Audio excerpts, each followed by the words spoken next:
Very good morning to all final year BCom students.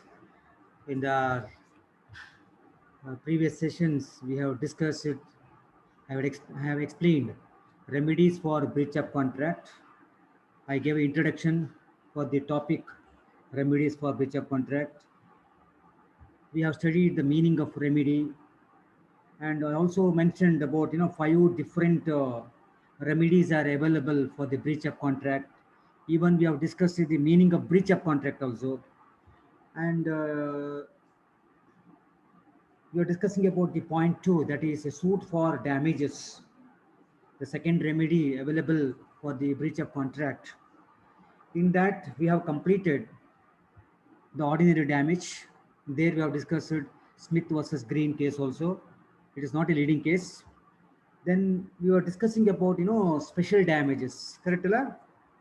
We were discussing about special damages. In that, we have discussed Hadley versus Baxendale case. Hadley versus Baxendale case is a leading case. It's important from the examination point of view. Well, so in today's class, we'll continue the point number two, that is a suit for damages. There are some other sub points, that is exemplary damages, nominal damages, damages for loss of reputation, similarly damages for inconvenience and discomfort. So all this comes under point number two. And after point number two, we'll discuss the remaining point number three, four, and five. Okay. Well, now what is exemplary damage? You know the meaning of damage. Damage is nothing but monetary compensation, correct? Given to the injured person from the guilty person through court of law. ಕಾನೂನು ಮುಖಾಂತರ ಯಾರಿಗೆ ಅನ್ಯಾಯ ಆಗಿದೆ ಅವನಿಗೆ monetary compensation ಕೊಡಿಸೋದು ಯಾರಿಂದ, ಯಾರು ತಪ್ಪು ಮಾಡಿರ್ತಾರೆ ಅವನಿಂದ ಕೊಡಿಸುವಂಥದ್ದು. ಕರೆಕ್ಟ್ ಅಲ್ಲ? So the very object of damage is giving the compensation. The object of the damage is compensating the loss of others. Correct ಅಲ್ಲ? ಯಾರಿಗೆ ಲಾಸ್ ಆಗಿದೆ ಆ ಲಾಸ್ ಅನ್ನು ಭರ್ತಿ ಮಾಡಿಕೊಡೋದು ಮೂಲ ಉದ್ದೇಶ. So what I mean to say here is that generally damages for breach of contract are given by way of compensation for the loss suffered and not by way of punishment. ಅದರ್ಥ ಏನು? Giving the punishment is not the basic objective of damages. The very purpose of damage ಅಥವಾ the object of damage is compensate the loss suffered by someone. ಅಂದರೆ punishment ಕೊಡುವುದು ಉದ್ದೇಶ ಅಲ್ಲ. ಇದನ್ನು clear ಆಗಿ ಹೇಳ್ತಿದ್ದಾನೋ, ಡ್ಯಾಮೇಜಿನ ಮೂಲ ಉದ್ದೇಶ ಪನಿಷ್ಮೆಂಟ್ ಕೊಡುವುದಲ್ಲ, ಪನಿಷ್ಮೆಂಟ್ ನೀಡುವುದಲ್ಲ. Is it okay? ಆದರೆ the exemplary damages ಇದಲ್ಲ, the purpose of exemplary damage is giving the punishment. Please make a difference. The purpose of damage is to compensate the loss suffered by other. However, the purpose of exemplary damage is to give the punishment to the guilty person. ಯಾರು ತಪ್ಪು ಮಾಡ್ತಾವನಿಗೆ punishment ಕೊಡುವುದೇ example damage ಉದ್ದೇಶ. That is why, hence, it is called vindictive damage. VINDICTIVE. Vindictive damage or revengeful. ನಾವು ಹೇಳ್ತೇವೆ revenge ತಗೋದು ನೋಡಿ, revenge ತಗೊಳ್ಳೋದಂತಲ್ವಾ? ರಿವೆಂಜ್ಫುಲ್ or punitive damages. Punitive, PUNITIVE. Punitive damages. I'll repeat the names for the exemplary damage. There are different names for the exemplary damages. Number one is vindictive, VINDICTIVE, vindictive damage, or revengeful damages. Revengeful, REVENGE, revengeful, FUL, revengeful damages, or punitive, PUNITIVE, punitive damages. But giving the punishment is has, giving the punishment have no place in the eyes of law. ಕಾನೂನು ದೃಷ್ಟಿಯಲ್ಲಿ punishment ಕೊಡೋದು ಮೂಲ ಉದ್ದೇಶ ಇಲ್ಲ. ಕಾನೂನು ಉದ್ದೇಶ ಏನಂತಂದ್ರೆ ಯಾರಿಗೆ ಲಾಸ್ ಆಗಿದೆ ಲಾಸ್ ಅನ್ನ ಭರ್ತಿ ಮಾಡಿಕೊಡೋದು. ಹಾಗಿದ್ರೆ giving the punishment is not the object of the law. However, ಆದ್ರೂ ದ ಕೋರ್ಟ್ ಮೇ ಅವಾರ್ಡ್ ಅಥವಾ court of law May award the example damages in case of breach of promise to marry and in case of wrongful dishonor of a check. ನಾನು clear ಹೇಳಿದೆ ನಿಮಗೆ, example damages have no place in the eye of law.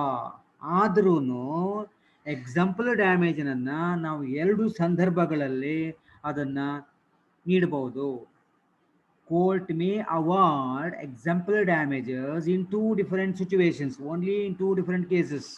Number one is in case of breach of promise to marry. ಮದುವೆ ಆಗ್ತೇನೆ ಅಂತೇಳಿ promise ಮಾಡಿ ಆನಂತರ ಮದುವೆ ಆಗದೇ ಇದ್ರೆ ಅಂತ ಕೇಸಲ್ಲಿ ಪನಿಷ್ಮೆಂಟ್ ಕೊಡ್ಬೋದು. ಇನ್ನೊಂದು ಕೇಸ್ ಯಾವಾಗ, wrongful dishonour of a cheque. ನೀವೊಂದು ಚೆಕ್ ಅನ್ನು ಕೊಡ್ತೀರಿ ನಿಮ್ಮ ಅಕೌಂಟಿಗೆ ಸಂಬಂಧಪಟ್ಟ ಹಾಗೆ, ನಿಮ್ಮ ಅಕೌಂಟಲ್ಲಿ ಹಣ ಬೇಕಾದಷ್ಟು ಬ್ಯಾಲೆನ್ಸ್ ಇರ್ತದೆ, ಆದರೆ ಬ್ಯಾಂಕರು ನಿಮ್ಮ ಚೆಕ್ ಅನ್ನ ಡಿಸಾನರ್ ಮಾಡ್ತಾನೆ, ಹಣ ನಿಮ್ಮ ಅಕೌಂಟಲ್ಲಿ ಹಣ ಇಲ್ಲ ಅಂತ ಡಿಸಾನರ್ ಮಾಡ್ತಾನೆ. ಸ್ಟ್ರಿಕ್ಟ್ಲಿ ಸ್ಪೀಕಿಂಗ್ ನಿಮ್ಮ ಅಕೌಂಟಲ್ಲಿ ಹಣ ಇದ್ದು ಡಿಸಾನ್ ಮಾಡಿದ್ರೆ ಅದಕ್ಕೆ wrongful dishonour of a cheque ಮಾಡ್ತಾರೆ. ಈ ಎರಡು ಸಂದರ್ಭಗಳಲ್ಲಿ ಪನಿಷ್ಮೆಂಟ್ ನೀಡಬಹುದು. ಅಂದ್ರೆ example damage can be awarded. ಈಗ in case of wrongful dishonor of a check, the smaller the amount of dishonor of a check leads to higher huge amount in the form of damages. Smaller the amount of dishonor of a check will lead to higher will be the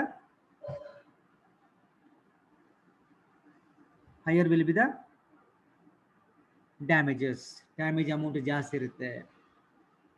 ಯಾಕೆ? Because it all speaks about the goodwill of the person. ಈ ಒಂದು ಸೊಸೈಟಿಯ eminent person ಒಂದು 5,000 ರೂಪಾಯಿ check ಅನ್ನು ಕೊಡ್ತಾರೆ. Eminent person, minister ಇರ್ಬೋದು, MLA ಇರ್ಬೋದು,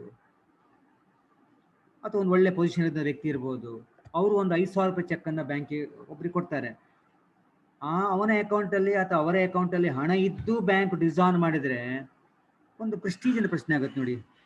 ಒಂದು ರೆಪ್ಯೂಟೆಡ್ ಪರ್ಸನ್ ಒಂದು 5,000 ರೂಪಾಯಿ ಕೊಡೋ ಯೋಗ್ಯತೆ ಇಲ್ಲ ಅಂತ ಹೇಳ್ಕೊಂಡು ಆ ಜನ ಮಾತಾಡ್ತಾರೆ. ಆಗೇನಾಗುತ್ತೆ, ರೆಪ್ಯುಟೇಷನ್ ಸ್ಪಾಯ್ಲ್ ಆಗುತ್ತೆ ಆ ಎಮಿನೆಂಟ್ ಪರ್ಸನ್ಸ್ ಇದು. ಅದಕ್ಕೆ ಹೇಳಿದ್ದು smaller the amount of dishonour of cheque leads to higher will be the compensation amount. So example damage clear ಆಯ್ತಲ್ಲ? S.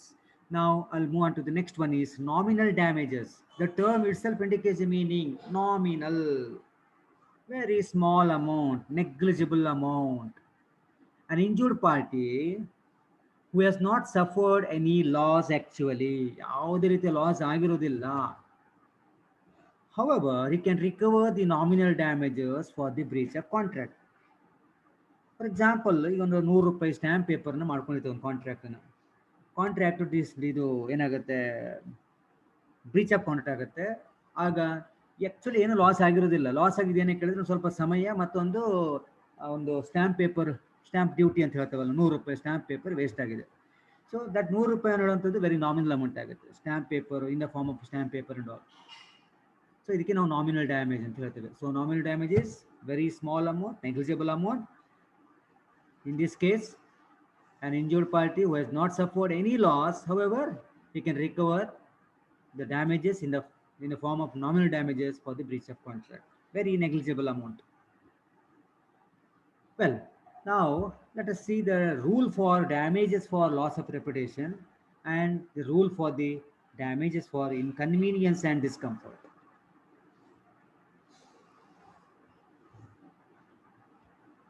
Damages for inconvenience and discomfort. ಅದಕ್ಕಿಂತ ಮೊದಲು damages for loss of reputation ಇದೆ, correct ಅಲ್ಲ?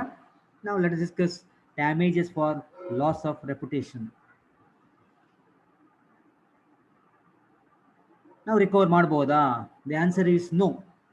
Damages for loss of reputation cannot be recovered ಅಥವಾ generally it is not recoverable. however exception ಇದೆ. In case of, ಈಗಷ್ಟೇ ಹೇಳಿದೆ ನೋಡಿ, ಒಂದು ಎಮಿನೆಂಟ್ ಪರ್ಸನ್ ರೆಪ್ಯುಟೇಷನ್ ಹಾಳಾಯಿತು, ಗುಡ್ ವಿಲ್ ಹಾಳಾಯಿತು, ಅಂಥ ಕೇಸಲ್ಲಿ ಮಾತ್ರ ಪಡಿಲಿಕ್ಕಾಗತ್ತೆ. ಸೊ ಹಾಗಿದ್ರೆ generally damages for loss of reputations are not recoverable. ಆಯಿತಾ? However there is an exception, that is in case of wrongful dishonor of a check. Only in case of wrongful dishonor of a check, loss of reputation, damages for loss of reputation can be recovered.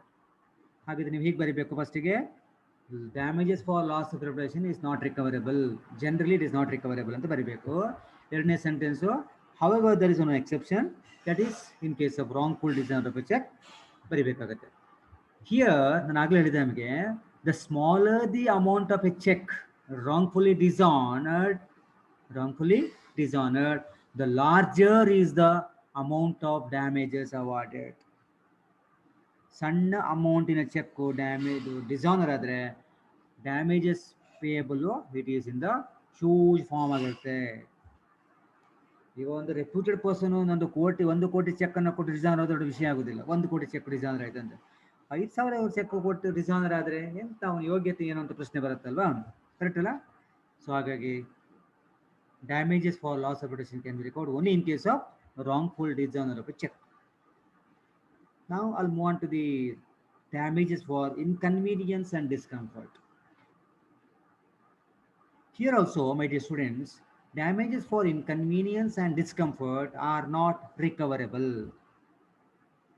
Damages for inconvenience and discomforts are not recoverable. For example, Mr. A was dismissed from his service. ಅವನೊಂದು ಕೆಲಸ ಮಾಡ್ತಾ ಇದ್ದ, ಕೆಲಸದಿಂದ ತೆಗೆದಾಕ್ತಾರೆ. Obviously ಕೆಲಸದಿಂದ ತೆಗೆದಾದ ತಕ್ಷಣ ಅವನಿಗೆ discomfort ಆಗುತ್ತೆ, inconvenience ಆಗುತ್ತೆ. ಅವನು ಕೆಲಸವನ್ನು ನಂಬಿಕೊಂಡು ಸಾಲ ಮಾಡಿರ್ತಾರೆ, ಸಾಲ ಪುನಃ ಕಟ್ಟಲಿಕ್ಕೆ ಆಗಲ್ಲ. ಕರೆಕ್ಟ್ ಅಲ್ಲ? ದರ್ ಆರ್ ಸೋ ಮೆನಿ ರಿಪರ್ಕೇಷನ್ಸ್ ಬರುತ್ತೆ ಒಂದು ಜಾಬಿಂದ ತೆಗೆದ ತಕ್ಷಣ. ಈಗ since A was dismissed from the service, can A recover the damages for his inconvenience or discomfort? No, the answer is no. He could not recover anything for his injured feelings. ಅವನಿಗೆ ಮನಸ್ಸಿಗೆ ಬೇಜಾರಾಗುತ್ತೆ, ಕೆಲಸದಿಂದ ತೆಗೆದ ತಕ್ಷಣ ಎಲ್ಲ correct, but damages ಅನ್ನು ಪಡೀಲಿಕ್ಕೆ ಆಗೋದಿಲ್ಲ. So mister A was dismissed from service. It was held, ಕೋರ್ಟಲ್ಲಿ ಆದಂಥ ಕೇಸ್ ಇದು. It was held that mister A could recover the sum representing the salary or wages. ಅವನಿಗೆ ಸಂಬಂಧಪಟ್ಟ ಹಾಗೆ ಸ್ಯಾಲ್ರಿ ಮತ್ತು ವೇಜಸ್ ಅನ್ನು ಮಾತ್ರ ಪಡಿಬೋದು. ಯಾವ ಸ್ಯಾಲ್ರಿ, ಯಾವ wages? he can recover the sum representing the salary or wages for the period of notice. My dear students, ನೆನ್ಪಿಟ್ಟುಕೊಳ್ಳಿ, ಒಂದು ಜನರಲ್ ಕಾನೂನು, ನೀವು ಒಂದು ಜಾಬಿಗೆ ಸೇರಿದರೆ, ನೀವು ಜಾಬಿಗೆ ಸೇರಿ ನಿಮ್ಮ ಟ್ರೈನಿಂಗ್ ಪೀರಿಯಡಲ್ಲಿ ನೀವು ಜಾಬನ್ನು ಬಿಡುವುದಾದರೆ, company may expect 1 month notice. ನಿಮಗೆ ಟ್ರೈನಿಂಗ್ ಪೀರಿಯಡು ಆಗಿದೆ, ಕನ್ಫರ್ಮೇಷನು ಆಗಿದೆ. ಕನ್ಫರ್ಮೇಷನ್ ಆದ ಮೇಲೆ ಬಿಡುದು ಅಂತಾದರೆ you have to give 3 months notice in advance. ನೀವು ಒಂದು ಜಾಬ್ ಕನ್ಫರ್ಮೇಷನ್ ಆದ ಮೇಲೆ ಒಂದು ಜಾಬ್ ಇಡಬೇಕಿದ್ರೆ you have to inform the employer 3 months in advance. If you are not able to give the 3 months notice in advance, generally the company expects 3 months salary from you. 3 months salary ಕೊಡ್ಲಿಕ್ಕಾಗದಿದ್ರೆ ನೀವು 3 months notice ಅನ್ನು ಕೊಡ್ಲಿಕ್ಕಾಗದಿದ್ರೆ ನೀವು 3 months ಸ್ಯಾಲರಿನ ಕೊಟ್ಟು ಹೋಗಿ ಅಂತ ಹೇಳ್ತಾರೆ. Company may insist. ಈ ರೀತಿಯ ಕಾನೂನು ಇದೆ, ನೆನ್ಪಿಟ್ಟುಕೊಳ್ಳಿ. ಇದು ಎಲ್ಲಿರ್ತದೆ ಕೇಳಿದರೆ ನಿಮ್ಮ ಅಪಾಯಿಂಟ್ಮೆಂಟ್ ಲೆಟರ್ ಇರ್ತದೆ. ಅಪಾಯಿಂಟ್ಮೆಂಟ್ ಲೆಟರಲ್ಲಿ ಕ್ಲಿಯರ್ ಓದ್ಕೊಳ್ಳಿ. ಅಲ್ಲಿ ಹೇಳುತ್ತಾನೆ, if you are leaving an organisation when you are in training period, when you are in probationary period, you have to give 1 month notice ಅಂತ ಹೇಳ್ತಾನೆ. If you fail to give 1 month notice, you have to surrender 1 month salary. ಅರ್ಥ ಆಯ್ತಾ? The same rule is also applicable to the employer. Employer ಹಾಗೆ ನಿಮ್ಮನ್ನ ಕೆಲಸದಿಂದ ತೆಗೆದು ಹಾಕೋದಾದ್ರೆ, training period ಅಲ್ಲಿ ಪ್ರೊಬೇಷನ್ ಪೀರಿಯಡ್ ತೆಗೆದು ಹಾಕೋದಾದ್ರೆ, employer should inform you that ನಾನು ನಿಮಗೆ 1 ಮಂತ್ ಬಿಟ್ಟು ನಿಮ್ಮನ್ನು ತೆಗಿತೇನೆ ಅಂತ ಹೇಳಬೇಕು. ಅವನು ನೋಟಿಸ್ ಕೊಡದೇ ಇದ್ರೆ ನಿಮಗೆ, ಆಗ ನೀವು 1 ಮಂತ್ ಸ್ಯಾಲರಿಯಿಂದ ಎಂಪ್ಲಾಯರ್ನ ಪಡೀಬಹುದು. ಎರಡು ರೂಲ್ ಸೇಮ್ ಇಬ್ಬರಿಗೂ, ಎಂಪ್ಲಾಯರ್ ಮತ್ತು ಎಂಪ್ಲಾಯರ್ ರೂಲ್ ಸೇಮ್. ಇನ್ನು ಕನ್ಫರ್ಮೇಷನ್ ಆದ ಮೇಲೆ, ಪ್ರೊಬೇಷನರಿ ಡಿಕ್ಲೇರ್ ಆದ ಮೇಲೆ ನಿಮ್ಮನ್ನು ನೀವು ಸಪೋಸ್ ಜಾಬ್ ಬಿಟ್ಟು ಹೋಗೋದಾದ್ರೆ, you have to inform 3 months early. ಅಥವಾ 3 ಮಂತ್ಸ್ ನಿಮಗೆ ನೋಟಿಸ್ ಕೊಡ್ಲಿಕ್ಕೆ ಆಗೋದೇ ಇದ್ರೆ 3 ಮಂತ್ಸ್ ಸ್ಯಾಲರಿನ ಕೊಟ್ಟು ನೀವು ಜಾಬ್ ಬಿಟ್ಟು ಬೇರೆ ಕಡೆ ಜಾಬ್ ಹೋಗ್ಬೋದು. ಆಗ ಅವ್ರನ್ನು ಹೇಳಲಿಕ್ಕೆ ಆಗಲ್ಲ. ಅದೇ ರೀತಿಯಲ್ಲಿ ನಿಮಗೆ ಪ್ರೊಬೇಷನರಿ ಆಗಿ ಕನ್ಫರ್ಮೇಷನ್ ಆದಮೇಲೆ ಎಂಪ್ಲಾಯರ್ ನಿಮ್ಮನ್ನು ತೆಗೆಯೋದಾದ್ರೂ ಸಹ ನಿಮಗೆ ಅವನು 3 ಮಂತ್ಸ್ ಮೊದಲೇ ಹೇಳಬೇಕು. ಜನರಲಿ 3 ಮಂತ್ಸ್ ಮೊದಲೇ ನಿಮ್ಮ ಕಂಪನಿ ಓನರು ಅಥವಾ ಎಂಪ್ಲಾಯರ್ ಹೇಳೋದಿಲ್ಲ. ಅವನೇನು ಮಾಡ್ತಾನೆ, 3 ಮಂತ್ಸ್ ಸ್ಯಾಲ್ರಿ ಒಂದು ಚೆಕ್ ಕೊಡ್ತಾನೆ, ತೊಗೊಂಡು ಹೋಗಿ ಅಂತ ಹೇಳ್ತಾನೆ. ಸೊ ಆಗ ನಿಮಗೆ 3 ಮಂತ್ಸ್ ಸ್ಯಾಲ್ರಿ ಕೊಡಬೇಕಾಗುತ್ತೆ. ಸೊ ಅದೇ ರೀತಿ ಇಲ್ಲೂ ಸಹ ಹಾಗೆ, my dear students, A was dismissed from service. It was held that, ಕೋರ್ಟಿಗೆ ಹೋಗಿದೆ ಕೇಸ್ ಅದು, ಹಾಗಾಗಿ ಇಟ್ ವಾಸ್ ಹೆಲ್ಡ್ ದ್ಯಾಟ್ ಅಂತ ಹೇಳಿದ್ ನಾನು. He could recover the sum representing his salary or wages for the period of notice. ಅವನು training period ಅಥವಾ probation period 1 month ಸಂಬಳ ತಗೊಳ್ಬೋದು, ಅದಕ್ಕಿಂತ ಜಾಸ್ತಿ ಅವನಿಗೆ he could not recover anything for his injured feelings. ಮನಸ್ಸಿಗೆ ನೋವಾಗುತ್ತೆ, ಎಲ್ಲವೂ ಕರೆಕ್ಟ್, ಆದರೆ ಅದಕ್ಕೆ ನಾವು ಡಿಸ್ಕಂಫರ್ಟ್ ಅಂತ ಹೇಳ್ತೇವೆ, ಇನ್ಕನ್ವೀನಿಯನ್ಸ್ ಅಂತ ಹೇಳ್ತೇವೆ, ಅದಕ್ಕೆ ನಾವು ಡ್ಯಾಮೇಜನ್ನು ಪಡೆಯಲಿಕ್ಕೆ ಆಗೋದಿಲ್ಲ. ಸೊ ಹಾಗಿದ್ರೆ finally we can conclude that damages for inconvenience and discomfort are highly irrecoverable. ಪಡೆಯಲಿಕ್ಕೆ ಆಗೋದಿಲ್ಲ. Is it okay? So with this I have completed the second remedies, that is suit for damages. First one, rescission means cancellation. Okay, now I'll move on to the third remedies available for the breach of contract. Breach of contract ಹೇಳಿದ್ರೇನು my dear students? Breach of contract means not performing the respective obligations by the parties to the contract or party to the contract. Promise ಪ್ರಕಾರ ನಡೆದುಕೊಳ್ಳೇ ಇದ್ದ ಪಕ್ಷದಲ್ಲಿ ಅಲ್ಲಿ breach ಆಗ್ತದೆ. S. Now come to the quantum merit.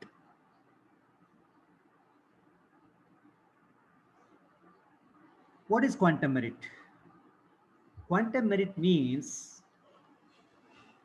as much as earned, EARNED, or as much as merited, MERITED. ಸೇವೆಗೆ ತಕ್ಕ ಪ್ರತಿಫಲ ಅಂತ ಹೇಳ್ತೀವಿ ನೋಡಿ. ಸೇವೆಗೆ ತಕ್ಕ ಪ್ರತಿಫಲ, ಕ್ವಾಂಟಮ್ ಮೆರಿಟ್. ಸೊ ಹಾಗಿದ್ರೆ quantum merit means as much as earned, as much as merited, or as much as worked. ನೀವು ಎಷ್ಟು ದಿವಸ ಕೆಲಸ ಮಾಡಿರ್ತೀರಿ, ಎಷ್ಟು ದಿವಸ ನೀವು ಸೇವೆ ಮಾಡಿರ್ತೀರಿ, ಅಷ್ಟು ಸೇವೆಗೆ ಸಂಬಳ ಸಿಗುತ್ತೆ ಅಥವಾ ಕೂಲಿ ಸಿಗುತ್ತೆ, ವೇಜ್ ಸಿಗುತ್ತೆ. when a person, ಇದು ಯಾವಾಗ ಅರೈಸ್ ಆಗುತ್ತೆ ಕೇಳಿದ್ರೆ, ಇದು ಕ್ವಾಂಟಮ್ ಮೆರಿಟ್ ಕ್ವೆಶ್ಚನ್ ಯಾವಾಗ ಬರುತ್ತೆ ಕೇಳಿದ್ರೆ, the question of concept or question of quantum merit will come into picture only when the person has some part of the work, further performance is not possible. ಒಂದು portion ಕೆಲಸ ಮಾಡಿ ಮತ್ತೆ stop ಮಾಡ್ತಾರೆ, ಅಂತಹ ಸಂದರ್ಭದಲ್ಲಿ ಮಾತ್ರ ಬರ್ತದೆ quantum merit. when a person has done some work under a contract and if further performance is impossible, then the party who has performed the work can definitely claim the remuneration for the work he has already done. ಒಂದು ಕೆಲಸವನ್ನು ಮಾಡಿಕೊಡ್ತೇನೆ ಅಂತಂದು ಒಪ್ಪಂದ ಮಾಡ್ಕೊಂಡಿರ್ತಾರೆ, contract ಅನ್ನು ಮಾಡ್ಕೊಂಡಿರ್ತಾರೆ. ಒಂದು 20% work ಆದ ಮೇಲೆ ಫರ್ದರ್ ಪರ್ಫಾರ್ಮೆನ್ಸ್ ಇಂಪಾಸಿಬಲ್ ಆಗುತ್ತೆ, ಪರ್ಫಾರ್ಮ್ ಮಾಡ್ಲಿಕ್ಕೆ ಆಗುದಿಲ್ಲ. ಅಂತ ಸಂದರ್ಭದಲ್ಲಿ ಕ್ವಾಂಟಮ್ ಮೆರಿಟ್ ಹೇಳಿದ್ರೇನು, as much as earned, as much as worked, as much as merited. ಸೇವೆಗೆ ತಕ್ಕ ಪ್ರತಿಫಲ. ಅವನು 20% ಕೆಲಸ ಮಾಡಿದ ಕಾರಣ ಆ 20%ಗೆ ಅವನು ಕ್ಲೇಮ್ ಮಾಡ್ಬೋದು, ರೆಮ್ಯುನರೇಷನ್ ಪಡಿಬಹುದು. ಅರ್ಥ ಆಯ್ತಾ?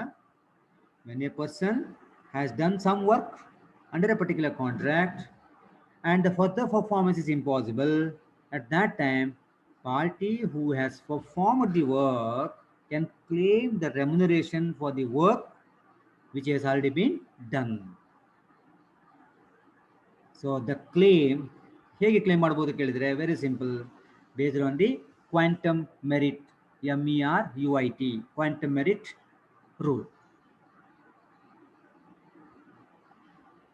ಇವನು ಯಾವ ಸಂದರ್ಭದಲ್ಲ ಕ್ಲೇಮ್ ಮಾಡಬಹುದು ಅಂತ ಪ್ರಶ್ನೆ ಈಗ. The claim on quantum merit arises in the few cases. I think you can see the 4 points. Number 1 is when a contract is discovered to be unenforceable. ಎರಡನೇ ಸಿಚುವೇಶನ್, ಎರಡನೇ ಸಂದರ್ಭ ಈ ಕ್ವಾಂಟಮ್ ಮೆರಿಟ್ ಅರೈಸಸ್ ಯಾವಾಗ arise ಆಗಿದೆ ಹೇಳಿದ್ರೆ when one party abandons or refuses to perform the contract. And third one, when a contract is divisible. And number 4, when an indivisible contract is completely performed but badly. ಈ 4 ಸಂದರ್ಭಗಳಲ್ಲಿ quantum merit ಅನ್ನ claim ಮಾಡಬಹುದು.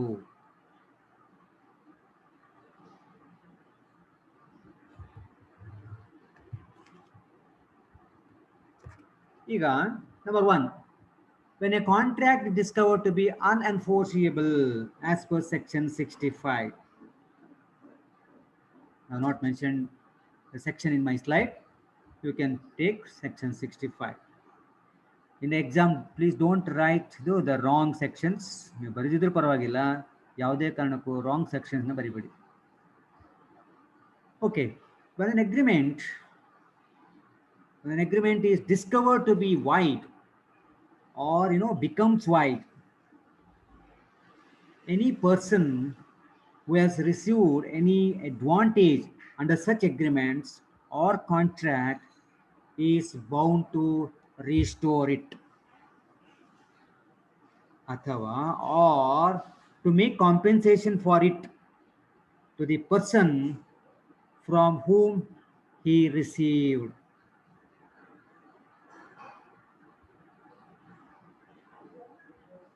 When a contract is discovered to be void or becomes void ಅಂದ್ರೆ ಗೊತ್ತು, not enforceable.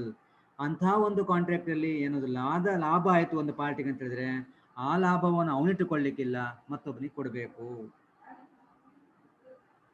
He has bound to restore it or to make compensation for it to the person from whom he has received. ಯಾರಿಂದ ಪಡ್ಕೊಂಡು ವಾಪಸ್ ಕೊಡಬೇಕು. ಅದೇ ರೀತಿಯಲ್ಲಿ second one, when a contract is divisible, where there is a breach of contract, the aggrieved party is entitled to claim reasonable compensation for what he has done under the contract.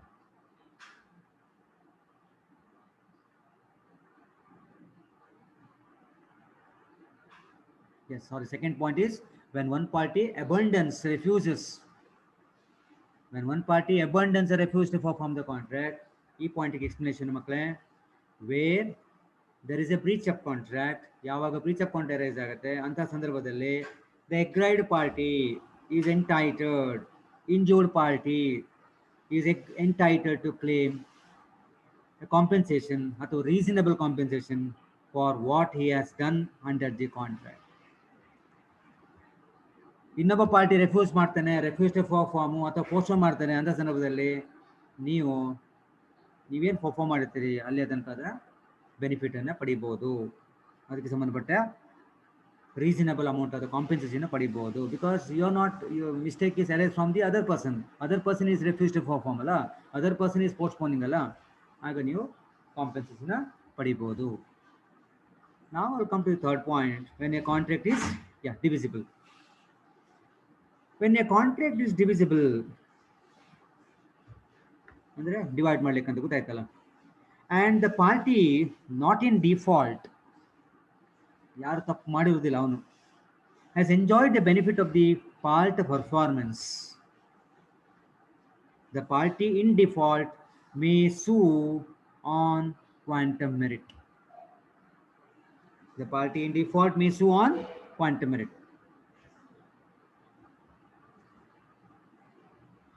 Similarly, when an indivisible contract is completely performed but badly. So illiಯೂ ಹಾಗೆ, when an indivisible contract for a lump sum is completely performed but badly, the person who has performed can claim the lump sum with some deductions for bad work. ಕೆಲಸ ಮಾಡಿರ್ತಾನೆ but badly. So ಏನು ಬ್ಯಾಡ್ ಆಗಿರ್ತದೆ, ಒಂದು some ಪರ್ಸೆಂಟೇಜನ್ನು cut ಮಾಡಿ ಉಳಿದಕ್ಕೆ ಪಡಿಬೋದು. Completely bad ಆಗಿರೋದಿಲ್ಲ, ಸ್ವಲ್ಪ badly ಆಗಿರುತ್ತೆ. ಸೊ ಹಾಗಾಗಿ ಸ್ವಲ್ಪ ಹಣವನ್ನು ವಾಪಸ್ಸು ಕಟ್ ಮಾಡಿ ತಗೊಳ್ಳುವಂಥದ್ದು. Okay, yeah. Now what I will do, I'll give one example and I will wind up for the today's class. Point number 4 and point number 5 I will discuss in the next class. Okay, specific performance and injunction, not injection, other injunction. These 2 points I will discuss in next class.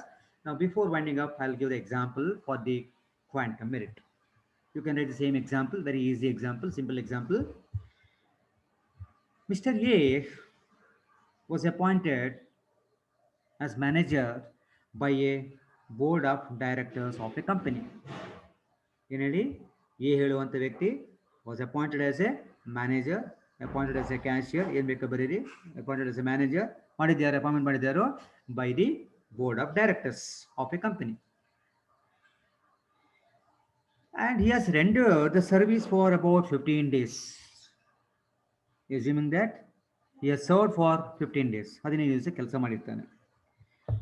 15 ದಿವಸ ಆದಮೇಲೆ after that the board of directors ಅಂತಲ್ಲ, board of directors or board came to know that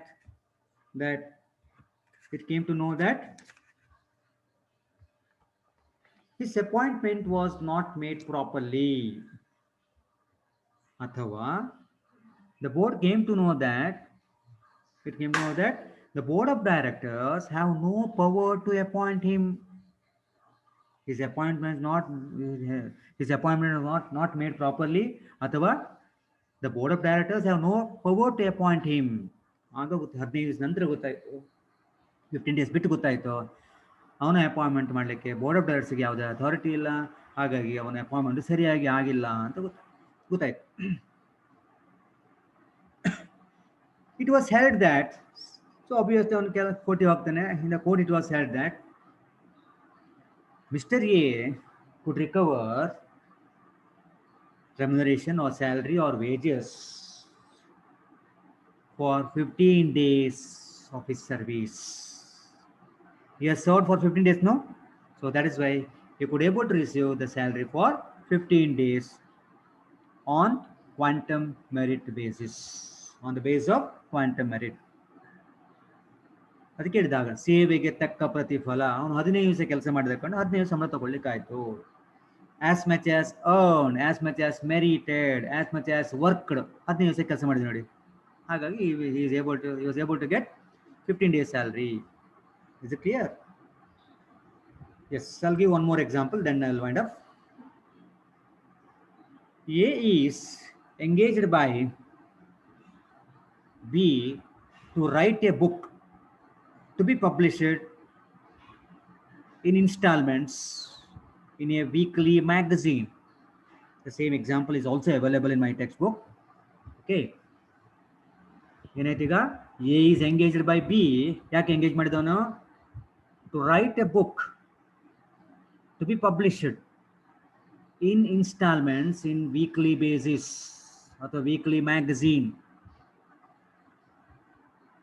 Okay, the magazine is ಗೊತ್ತಿಲ್ಲ, reason ಯಾಕೆ ಗೊತ್ತಿಲ್ಲ. The magazine is abandoned after few issues. ಕೆಲವೊಂದು issue ವಾರ ಬಂತು, ಆನಂತರ ಅದು ಪೋಸ್ಟ್ಪೋನ್ ಆಯಿತು, ಅಬಂಡನ್ ಆಯಿತು. The magazine is abandoned after a few issues. In this case or here, A can recover on quantum merit the remuneration for the services rendered by him. So ಅವನೆಷ್ಟು service ಕೊಡ್ತಾನೆ ಅಷ್ಟು ಸರ್ವಿಸ್ಗೆ ಸಂಬಂಧಪಟ್ಟ ಹಾಗೆ compensation ಪಡಿಬೋದು, remuneration ಪಡಿಬೋದು, ಆನರೇರಿಯಂ ಪಡಿಬೋದು. Okay. So, so I'll wind up today's class, and point number 4 and point number 5 we will discuss in the next class. Okay. Till then, have a nice time. So ಯಾವುದೇ ಒಂದು particular aspect syllabus ಅಲ್ಲಿ ನಾನು ಪಾಠ ಬಿಟ್ಟು ಹೋಗಿದ್ರೆ definitely you can inform me. Okay, and you have every right to ask the question. You can ask the question, you can clarify your doubts. Okay, thank you very much.